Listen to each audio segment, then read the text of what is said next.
Hello everyone. Today I'm going to be talking about the St. Patrick's Day event. First, I would like to say that this is my first long-form video in a long time, but I did think that this video might be helpful maybe for players who didn't play the St. Patrick's Day event last year, just to give them some information about what to expect and also give you guys my predictions about what I think the event code is going to be. So let's get right into it. Okay, so first off, I would like to note that the St. Patrick's Day event is a mini event. This also usually means that there are only 1 or 2 event codes available during the event. This also means that there is no event NPC and rather event chests, similar to this one. You can obtain any event items such as dyes, accessories, or island decor from these chests, and they cost 700 event tokens. Obviously, this price might be different, but this is the price that it was last year, so that's what I'm assuming it will be this year. As for some of the accessories that you can obtain from these chests, there are clover and horseshoe tail and face pins, shamrock kites, lucky shades, and rainbow auras, and that's just to name a few. I do remember playing last year and not being able to get a lot of the chests just because it simply cost a lot of tokens, and at that time I wasn't really playing a whole lot because I had just started. So just note that it does take quite a bit of grinding if you want to get all the accessories, but obviously you don't have to do that. As always, there are the ordinary ways to earn event tokens as you would in any other event, such as training, but I find capturing horses is the most effective method. But during the St. Patrick's Day event, there's also a St. Patrick's Day race that you can run that is just on mainland that also gives you quite a bit of tokens. So I do recommend that as well if you don't like to hunt as much.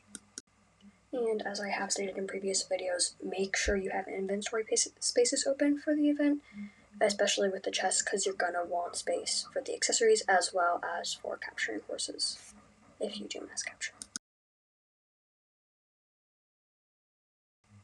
Another thing that we had in the last St. Patrick's Day event that I am assuming is coming back is a food item called 4-leaf clovers. These increased your horse's bond by 25, and you had a small chance to get your horse's bond increased by 100. So I think it would be cool if these came back, but I don't have a super strong opinion about them because I don't use them often. But, it's a cute little thing that might be cool to have.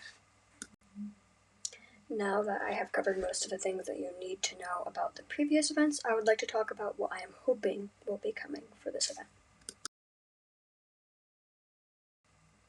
As you all mostly probably know, naturally dyes were added during the 2025 Summer Carnival event, which means we have not had St. Patrick's Day naturally dyes before. But what I am hoping is that there will be new St. Patrick's Day dyes added, because we only have a few right now, which will mean we will have limited options for naturally dyes. As most of you probably do not know, I'm a huge fan of Echo Techies, which would mean I'm obviously biased in hoping that we get an Echo Techie this event. But I would also be very happy with a Percheron or an Arabian if we do get a high tier. As for mid-tiers, if we end up getting a mid-tier, I would really like an Icelandic or a Standardbrad because I feel like we haven't had either of those in a pretty long time. And if we do end up getting a low tier, I would really like a paint horse, because I think the last time we had a paint horse event was the autumn event of 2024. Correct me if I'm wrong on that. Usually before an event, I would draw event code concepts, but honestly for the St. Patrick's event, I was not really feeling inspired. I did draw a couple ideas, but I wasn't really in love with any of them. They didn't really stick out to me.